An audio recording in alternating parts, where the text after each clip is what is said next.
there, friends. Welcome back to another great episode of Still Positive. I am your host, Dayna Marie, and I am always happy that you are here joining us on this very special day.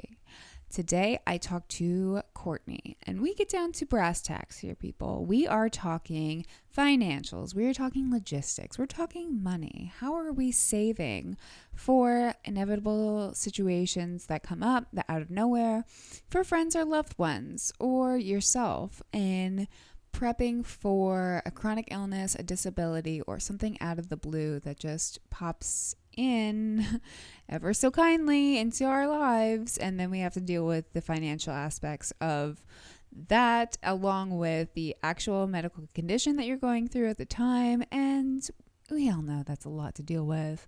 So I talked to Courtney today about how she and her family have given themselves this cushion living with living benefits. Let's be real. People love to gloss over chronic conditions or disabilities with a fleeting comment like, just be positive, or a fleeting insult like, kale will cure you. This is a podcast for when you face a different reality, knowing that positivity isn't a magic wand that's going to cure everything, but a flashlight in the dark that we may or may not have batteries to. Living with a chronic illness or disability makes you feel different, and your difference could be noticeable to others or not, but either can sometimes make you feel invisible. I'm here to tell you that your experience is valid and shared by others in the dark. Positivity is not the missing puzzle piece that's going to solve your life's puzzle, but it can be a beautiful tool that can help you grow, and sharing those experiences can make us grow together. Close contact with other people. Yeah.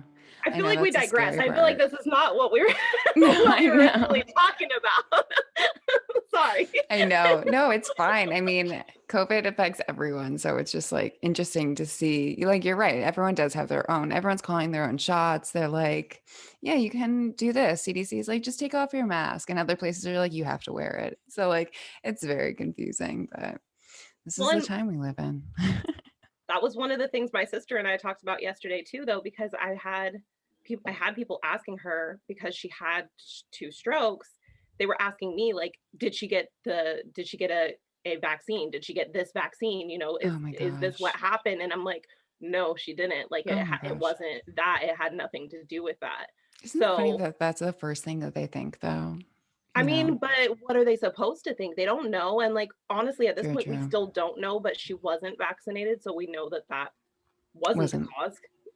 Because that's good. It didn't happen. She hadn't been vaccinated yet, but I'm like, it's hard for people because they don't know, and they don't know what to think.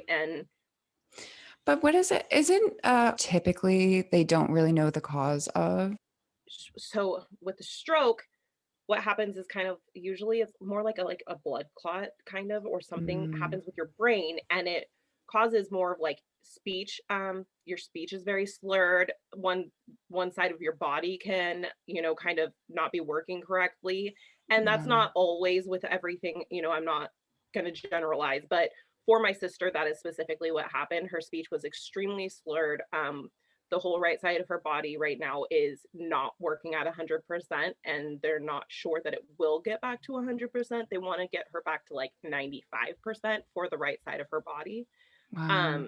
So she is using like a cane. She is, they want her for like the physical therapy side of it to work really, to use that right side of her body, make sure you're eating with it, make sure you're writing with it. And because what happens is a lot of times once something like that happens, you'll want to just go to the left side of your body or the other side. You'll want to just be like, get things done quickly. We don't like to work slowly. We want everything done right now. Right, exactly. And especially when you're so used to like doing things in a certain way, Yeah, because it's hard so what happened, it was about 3 weeks ago. And what happened is she was at home and she thought that she just kind of wasn't feeling well, which that's kind of a little bit of the research that I've looked into is just really difficult, especially for women when they have a stroke or something like that. We tend to just be like, oh, I'm just not feeling very good. It must be like a flu or cough or cold or whatever. And it was not.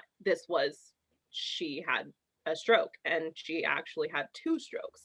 Oh my Her gosh. boyfriend was not there at the time, but then when he got there, he was like, something is not right. Like there's something wrong. Um, my sister she drinks alcohol, but he was like, she seems like extremely drunk. Like he was like, that's, and she wasn't drinking. Like she Wow. had not been drinking. So he's like, why is your speech so messed up? Why is your body not working right? Like he's like, I'm going to take you to urgent care. And he took her to urgent care. They were like, you need to take her to the ER now, Oh like my right now. God. Yeah. And with COVID, normally right now in California, you can't take anyone into the room with you. Only the person Mm. who is having an issue can go to the hospital room. Well, because her speech was so slurred, he had to go with her because they couldn't understand her. They didn't know what she was saying. They couldn't tell. So somebody had to be there to kind of like advocate for her. Wow. So I'm like, that's, and again, not things that we necessarily, we as my family would have thought of before this happened. Like we wouldn't have been like, oh no, like, because I mean, in the past, you think about somebody can always kind of go with you and like help take care of you if you had to go to the doctor or something. And now, with everything going on with COVID, there's all these restrictions. My mom wasn't allowed to be in the waiting room. My Wow. mom and my sister ended up staying in the parking lot for like 3 hours that day. I Oh did go and man. see them. So it was really on the radio that morning. I was driving my kids to school, and on the radio, I guess there's this guy, Mark Allen. I guess he's a TV personality here, but he was on the radio that day because his son had been burned really badly in a fire. And people were kind of giving him some crap about working. He's like, I can't go to the hospital. I can't do anything. If anything, I'm gonna need money if something's wrong with my kid. Like, I should be working. But people were like judging him and like talking. And he's like, and so it was so kind of like coincidence that that was like what I had heard on the radio that morning too, was like, a lot of times you kind of just have to like work through those things. And people have cancer, heart attack, stroke, all these things happen. And a lot of times their families still have to work, and it Mm-hmm. affects your whole family. But what can you do? Because Right. somebody still has to pay the bills. And especially, I mean, we know hospital bills are outrageous. So Yeah. what do? You go to work. Like you have to make it happen. Kind of that like the show must go on kind of thing. And it's frustrating and difficult sometimes. But at the same time, we were in a really good situation because we have life insurance with living benefits. So my mom and my aunt are life insurance agents. I have more recently become a life insurance agent. They were doing it for like 14 years and like 12 years, I believe. And Wow. so they were trying to get me to do it for like 8 years, but I was like, I'm going to go to college. I'm going to do all this stuff. I was like, let me get my degree. And I Right. did. I don't I want to do got what my, you're doing. Yeah. yeah, I was like, I got this. And I got my degree. And then I was like, oh, like I got my degree, but I can't really get a job that pays me Oh what I my want to get gosh. paid. Yeah. That is the story of, I feel like, many college students' lives after they graduate, Yeah. So it's like, unfortunately. like that's not necessarily going to work right now. So I was like, okay. And then COVID again, Oh my COVID happened. gosh. And Really? with everything going on with COVID, I was like, I need a job where I can work from home because I have two kids and I got divorced. And so I was like, I need to take care of these kids, but I also need to be able to be home. Mm-hmm. So I was like getting my license to become a life insurance agent. And with everything, then my mom had a cancer scare also Oh my last gosh. year. Yeah, it was, so I was like, Wow. it was a lot, honestly. I was like in the middle of getting divorced. All of this stuff was going on. My mom didn't want to tell all of my siblings. Like I'm the oldest, but Oh no. So you calling get the her brunt all of it. Yeah. I was calling her all the time, like, Mom, my divorce and my kids, and what do I do? And she was like, hey, I don't want to tell you this, but I have to tell you this because she's like, I'm going to have more doctor's appointments. I have this going on. I don't know what it is. So Man. she's like, but again, we had this like peace of mind because she's got life insurance as well. So we're like, if she has cancer, if she has a heart attack, if she has stroke, she can pretty much cash in her policy, and they will give you a check because you have these living benefits. So they'll give you a check and you can use it to pay for your hospital bills, to pay for a caretaker to come and take care of you, or if you want to pay your daughter to take care of you. You can Wow. do those things. And so when that cancer scare kind of happened, which she does not have cancer, Oh, thank goodness. thankfully, Yeah. but at the time last August, we didn't know. And so I was the only one of the kids that she had kind of told. I'm the oldest at 34, the youngest is 15. And Wow. so I was like, okay, like, she did tell everybody after we found out that she didn't have cancer, but she's like, that's why Courtney's been freaking out, guys. I'm like, thanks, Mom. Like now, like, On top of everything else I'm going through right now. Like, yeah, but like jeez.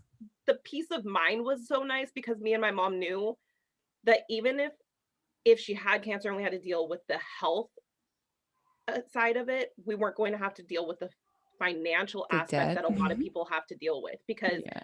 so many people have hospital bills, Oh my gosh, yeah.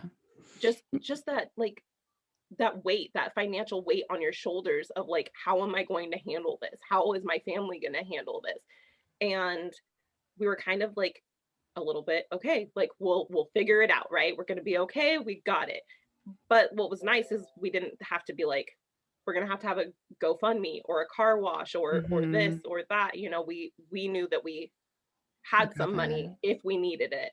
Yeah. um So but how does again, that work? So when you are applying for, do you have to apply to get into this insurance or anything like that? yeah, so some people have life insurance with their employers, which is great. I definitely, a lot of times I'm like, definitely have that because usually it doesn't cost you very much. It's group, because they can group it together for all those employees, so they can give you kind of a lesser cost, which is nice. Yeah. This is individual life insurance, so you can get it for yourself, and you meet with somebody like me, which it is. There's no cost to meet with me. We can do a Zoom meeting. We can meet in person if you're in California. But what's nice is that you do this, and yes, you apply for it. So you apply for it based off of your current health situation. And I mean, because yes, life insurance is bought with your health. So people who have already had something like this usually can't, but there's times, sometimes if you had cancer but you've been in remission for like 5 years or 7 years, depending on the company, you can still get life insurance. And sometimes you may or may not be able to get the living benefits because you kind of have to qualify for that part. um, Interesting. but what's nice is that when my sister got hers, or when my mom got hers, or when I got mine, we all got it with our health at the time. The very first time I got life insurance, I was 24 because I was pregnant, and I was like, if something happens to me, somebody needs to be able to have money to take care of this kid. Mm-hmm. And then the living benefits kind of came out here because living benefits have been a thing in other countries, but in the States it wasn't really a thing for a while. It was very just death. If you die, here's the money. Your beneficiary gets it. They get to deal with it how they see fit. Pay off the house, pay off the car, Mm-hmm. um, your funeral, your cremation, whatever you choose. That's Just kind of so where that much money went. money. Yeah. Well, and it ends up being a lot. I think a lot of time people just think, oh, it's just going to be the funeral, or oh, it's just going to be the cremation. But like, you also, then somebody a lot of times, and then you still have to take care of things. And a lot of times people say, oh, well, we just need to insure the breadwinner, just that person who has a job. But I'm like, okay, when I was the homemaker, how many jobs do I do? I take care of the kids. How much is that going to cost you for the year? I take care of the house. How much is that going to cost you if nobody's doing it? I Mm-hmm. take care, like I take care of all of these steps that he wouldn't necessarily be able to do if I was gone and work a full-time job. Yes, there's people who do, and oh my goodness, I praise you. Like, Yeah, right? Like hats handle off to that. them. Like, and I'm kind of doing it myself right now, but there's Oh my things that fall gosh. through the cracks when you're doing it all by yourself, single Yeah. parenting, or even just being alone. Sometimes there's a lot to do across the board. But Yeah, but parenting especially, like you're taking care of like kids that need your help at like 1,000% of the time. I'm It's like, so there's tough. never a day off. It's a job. It is a full-time job when you are a parent. And then you have to have a full-time job to take care of those kids, I like a lot know. of times. Yeah. That's the thing. Like how you manage juggling the two of them. I really just I really commend you for that. Well, thank you. And yes, right now, this is how you do Zoom meetings. Yeah. you or we have an office that I work out of, and sometimes my son is in the extra room. Yeah. And he's Yeah. doing the school from there while I'm meeting with clients. I'm like, we make it work. That's what you have to do. And Yeah. I'm very thankful that I have the support of the family that I have. Where there's times where my other sister watches my kids, or my other sister watches my kids, to kind of just help out so that I can get some work done, so that it's a day where there's no kids in the background running around and being loud. Yeah. And distracting. Yeah, totally. I mean, you gotta, yeah, get those moments of peace somehow, though. I hope that you're getting some like relaxation time at some point. Well, sometimes, yes, I do. I'm It's like like, moments of, I'm like, I pick them out, and they're just okay. Like today, I'm like, yeah. Oh, but good, I, good. it's okay. So yes, you apply for it. Um, so yes, it does need to be kind of done while you have good health. I would suggest that people apply for it kind of anyway, because the worst thing that happens is they tell you no.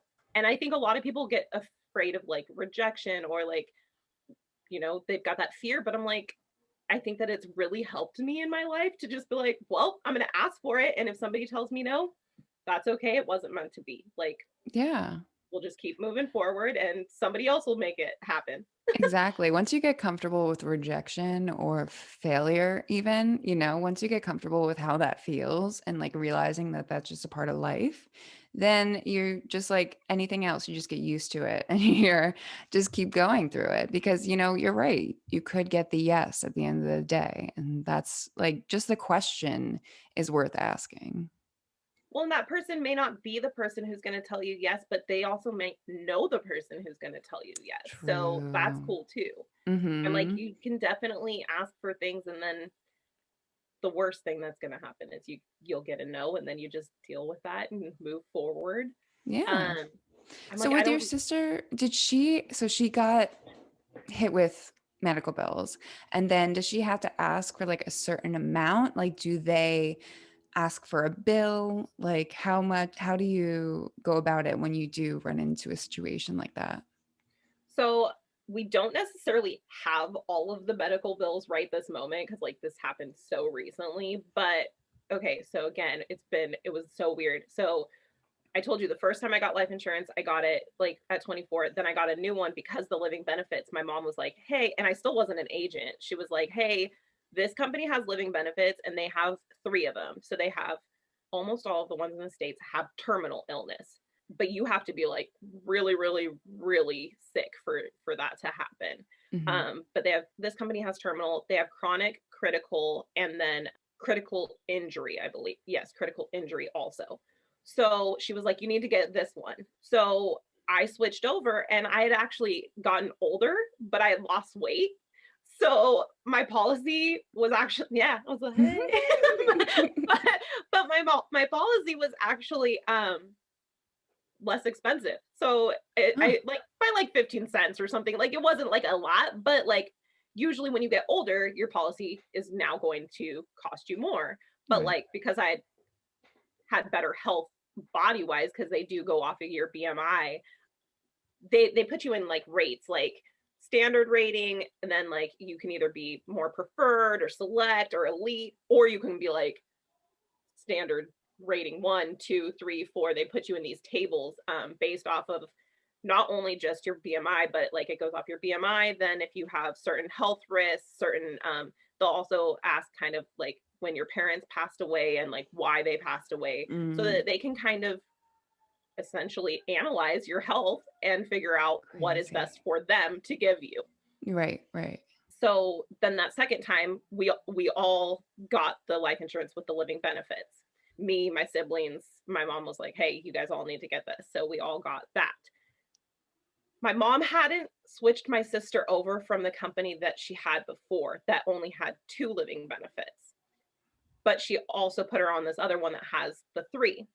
So she hadn't actually canceled that first one. So my sister at this time, luckily enough, had 2 policies, because you can have 2 policies. So she has 2 policies, and my mom has put through the claim for it, telling them like, hey, this is what happened. She had 2 strokes. We need to find out. So then they will come back to us with a, hey, this is how much you can get in a check. Okay. And then honestly, we're going to kind of be like, which one is better for her? Yeah. Because they also were concerned that she could have lupus. We just found Mm. out like last week that she actually doesn't, but Okay. we were concerned. And if she had lupus, she may not have been able to get life insurance like ever again. Um, Wow. because there's certain things that make you essentially uninsurable. Ineligible. Wow. And so she was going to be, if that was the case and she had lupus, we again, luckily weren't super concerned, because we were like, well, she has these 2 policies. We can use one and leave and keep the other one for if something else happened down the road, or for when she passes away, having that money. Because if we can't ever get her insurance again, like somebody needs to be able to have money if something happens to her to take care of funeral and whatever she personally wants. Right.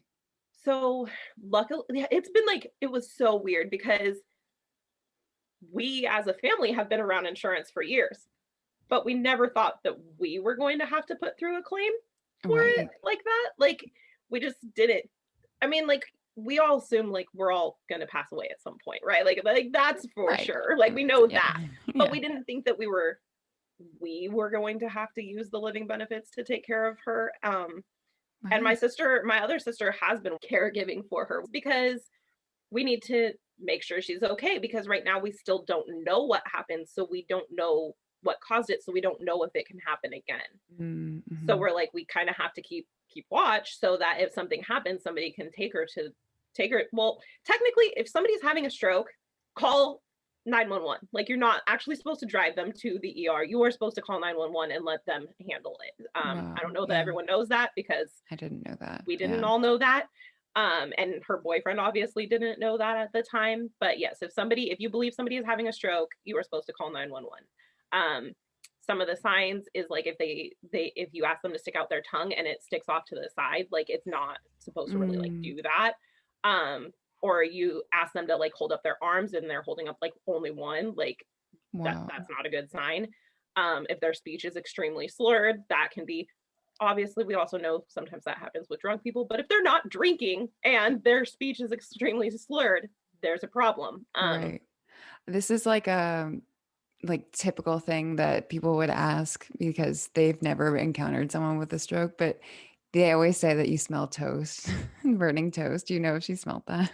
I don't think so. She never said that. So no, but I mean, I feel like there's certain like things that may happen for some people that may not happen for others, you know? True. But Um, like also you're having a freaking stroke. So like who cares if you smell burning toast? So like there are signs here. Like, yeah, like more more pertinent signs. exactly. Yeah. Somebody's like actually cooking toast.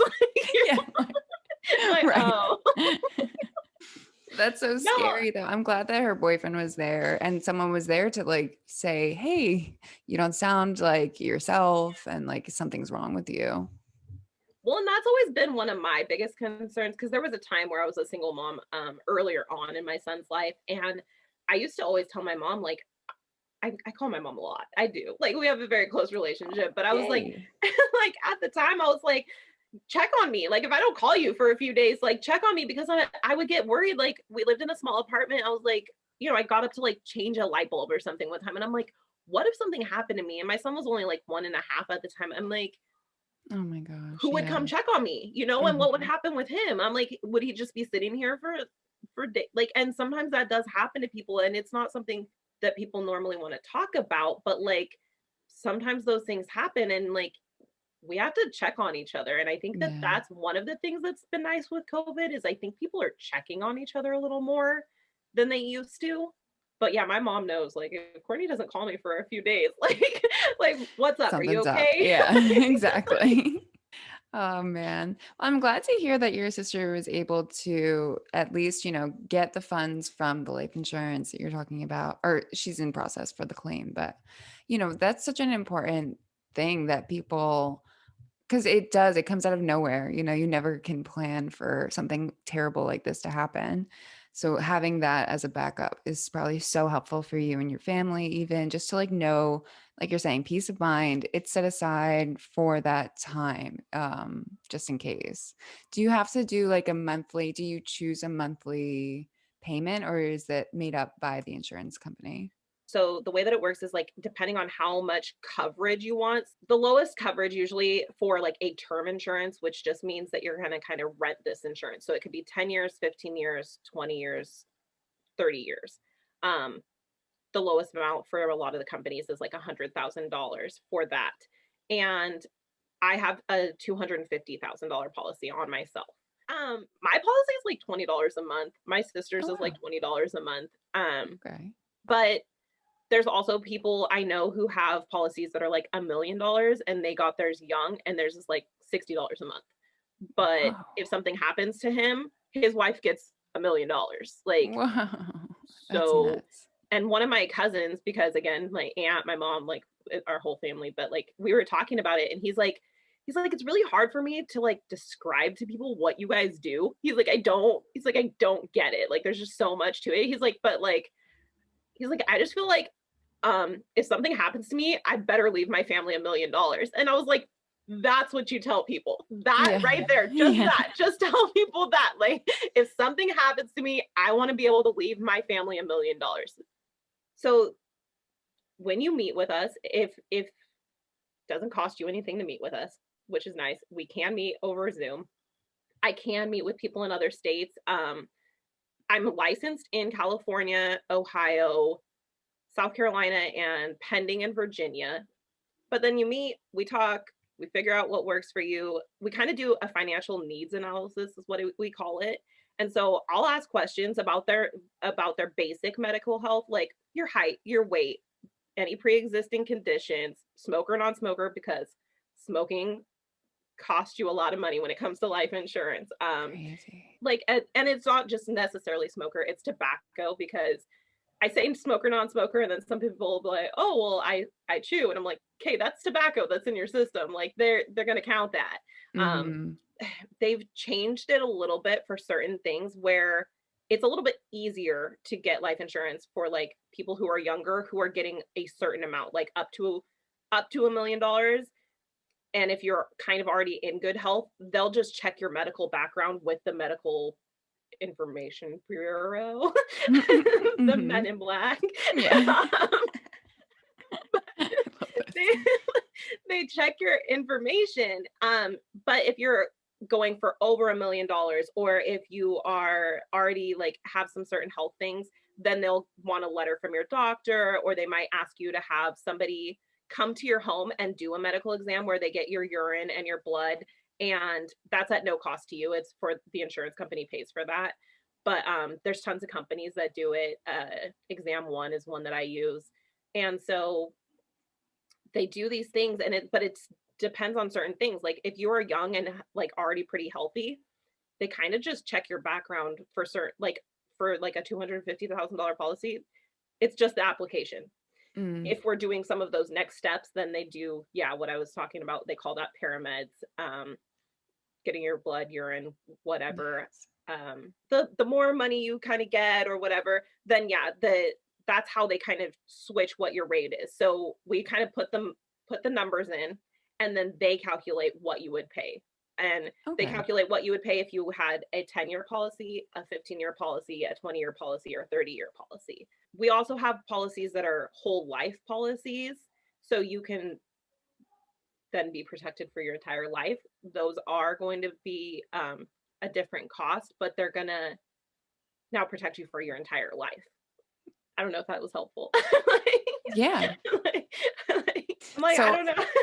you went into this basically in lieu of getting a psychology job, but you're sort of still utilizing a lot of the things, I feel like, in working with people, understanding their needs and like understanding what like their differences within their bodies and stuff like that. Do you feel that way?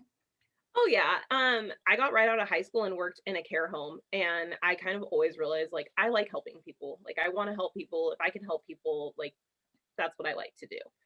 I took care of people with a range of psychological and physical disabilities. Some of those experiences definitely shaped who I am today and like changed me. I didn't think about it at the time because you're like 18. Like I'm like, oh, it's a job. Yeah, but a very like individual job that not a lot of people would choose, you know? It's Oh yeah, definitely other jobs like grocery store, you know? well, and I was like, there's times where you're giving people full baths. Like you have to help them wash themselves. You have to do like and those are questions that we do have to ask, in the insurance business. Like, can you wash yourself by yourself? Can you bathe yourself? Can you feed yourself? Can you like these are Mhm. questions that kind of shape how they rate you. Mhm. So I took care of people at an early age. I'm the oldest also, so was already kind of taking care of people, helping out Yeah. with siblings, but I really enjoyed it. I did enjoy working there. I enjoyed working with the people, but like it's not very affordable where they were living necessarily a lot of times, and like certain families were able to afford it, certain other families were able to get grants or certain things for them to be able to be there, because there was such a range. There was an older gentleman who had like dementia and couldn't remember very much, and like I would have to give him his medications every day and stuff like that. um there was a younger, I mean, younger now. She was younger because of the age range of the people there, not younger to me Totally. because I was 18, but she was like 30. Right, And she right. was young. So she lived there in the care home and I would help out with her, but she was a lot more higher functioning, I guess, than some of the other people in the care home. Mm. So it was a big range. But I really enjoyed working with them. So, but I feel like you did like find something that was, you were even when you were in the care home, you were like seeing these difficulties that people were having, like not being able to afford things around them and like not being able to like afford a life that wasn't even like intended that you wanted to have, you know? And yet still you're getting into so much debt just to like survive in this place. So I give you so much credit for even just like seeing that. And even if you didn't know it at the time, you know, just like finding your way into helping people in that situation. I think that's really cool. Thank you. And yeah, last year for me to be also, you know, now the working mom in our family, I had to kind of do something that was going to work for when my kids were going to be at school, when these certain things were going to happen. So I took on a job working with kids on the spectrum, and I really enjoyed that as well. I liked helping them, but also there's times where they like hit you, kick you, slap you. Like that was also happening with the care home that I worked in at 18 years old. Like people don't realize that you kind of can get beat up being the caregiver for people, and some people who are in assisted living homes are very grouchy. Like, Yeah. and they may have every Mhm. right to be, or every they may just be very grouchy, but like some people don't deal well with that, and like sometimes you kind of gotta like let it roll off your back because it they're just upset, they're grouchy, they're Yeah. mad, And it's angry. not you, it's really just like their situation that they're mad at. Yeah, Yeah. because I'm like, I might be grouchy if I'm old and stuck in some home that I don't want to really be into. Totally. I Yeah, might not be the exactly. most like, I don't know. I giggle a lot, so I probably still be laughing about stuff, but like I might be kind of Yeah. grouchy some days. Last year when I found everything out, I was angry with everything going on in my life, and I went to a place called Break Stuff. I don't know if you've ever heard of it. Ooh, Oh my I gosh. kind of So have. Yeah, it's just like this room where you literally just break stuff, right? straight up. Oh my Like gosh, that's so fun. I actually took my younger brother and sister with me. They probably It was like an love hour that. away. Yeah. So yeah, we're like, I take these teenagers and like the guy is there and he's just like, well, what do you want to listen to? And I'm like, some angry music, like some stuff you break stuff to. That's so cool. He just like puts on some music and we're just like in this big room and you pay like a certain amount. I got a Groupon because I'm super frugal, but like, That's so awesome. Yeah. we like he puts like a printer, like a computer and like all these things and you just take Fun. sledgehammers and like I don't even know, bats and stuff, and you just wear safety goggles and you break stuff. And it was so much fun. This is fantastic. I love this method of like getting your aggression out. It's a part of the human like psyche. Like we need a outlet like that. And it's, I mean, if you're doing it in your house and like breaking things that are important, like that's another story. But in this way, it's like very cathartic to just like break a bottle or something like when it's safe. Yeah, But if you're doing it safe. yeah, it's definitely something that like that and like working out or like just getting those endorphins out because I mean, we are these like hunter gatherer people. Like we are so in this space where like all we have to do is sit and like go on the computer and whatever. And like our bodies are actually used to like fighting off like war like things that are trying to attack you. And when that's not there, like it needs to be let out in other ways. So that's a great way to just sort of get that out of your system. This is awesome. I love this style. I think that it should be more so adopted. But in everything that you have gone through in the past year, having your sister go through two strokes, do you find that you can still be positive after going through this past year?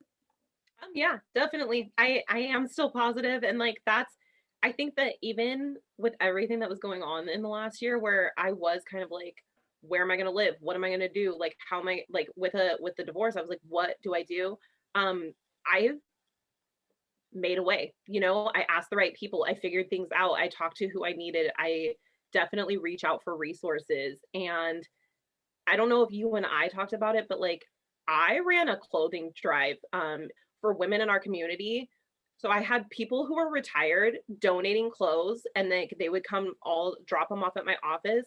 And then we set up essentially a boutique slash thrift store that we got the clothes out to women who needed them in our community, who were trying to get jobs, who may have had jobs but now they don't fit their same clothes because they lost or gained weight during COVID or Mhm. just those things. And so like even though I was struggling with my own stuff, I was able to help other people. Yeah, and that's so important. I just want to thank you for coming onto the podcast and like sharing everything that you have been through and also all your knowledge about life insurance. I think that that can be really helpful for a lot of people. Yeah, I'm like, and I don't know. I just wanted to talk to you because I just feel like there's so many times where people think, oh, it's not going to happen to me in my 20s. It's not going to happen to me in my 30s. It's not going to happen to me in my 40s. So they don't. I mean, I met a 17-year-old and she was like, life insurance is for old people, you know? And I was Mhm. like, well, but it's not because things can happen to you when you're in your 20s, 30s, 40s. Like, and if you have that life insurance now, I mean, personally, for me, I'd rather spend 20 bucks a month and know that if something happens to me, I can get $200,000 or 250 or whatever to take care of myself and my family now rather than not spend that money and then now I've got $250,000 in medical bills and I Right. can't work and I can't, you know, I'm trying to do GoFundMe or whatever and see if somebody can help me out. And a lot of times people can. Like there's a lot of great people. I love the people who can help on GoFundMe's and those things. Amazing. Like definitely appreciate that. But like how many times is it not do you not get your full amount and you're still left struggling? I just want people to Definitely. be okay.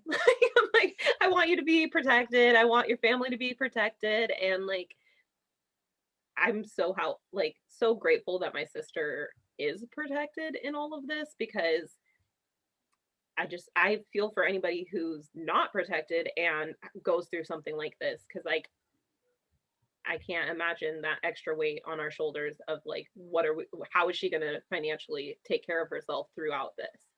Yeah. So No one people, ever expects this sort of stuff, but honestly, it can happen to you at any age, no matter how much money you make, no matter how much little money you make. It's like, it does not matter. It's just like a freak thing that happens to people. And like you're saying, like you have to protect yourself no matter what, because you're your number one priority no matter what. And you just gotta focus on, the worst case scenario, and then hopefully it doesn't happen. yeah, because I hope, I mean, I pray for everybody that they don't have to use it. You know, I'm like, I don't want you to have to use the living benefits. I really don't, because it's weird in this country. You have to have car insurance. You have to, a lot of times, if you get an apartment, you have to have renter's insurance. But like, don't protect your life. It's cool. Like, Yeah, we don't right. care about that. Yeah. Protect Seriously. your own. Well, thank you again. I really appreciate your time and so much. Thank you again for coming on. I really appreciate it. Thank you for having Yeah, me. of course. Alrighty, folks. And that is it for this episode number 18. Thank you so much to Courtney for jumping on and talking a little bit more about living benefits and what that means for people that are going through these situations. I am thinking of you and your sister and your family through this hard time. And I think that sharing this with others can not only bring awareness to strokes and how much more common they are than others talk about, but also living with living benefits and how that can help someone that you know or yourself, and could be really helpful for someone that maybe has a medical history in their family that is not so great. And so living benefits could be the savior for your pocket wallet. Thank you again to Courtney for jumping on. I love talking to you, and I hope that we can have further conversations in the future. And follow Courtney on Instagram.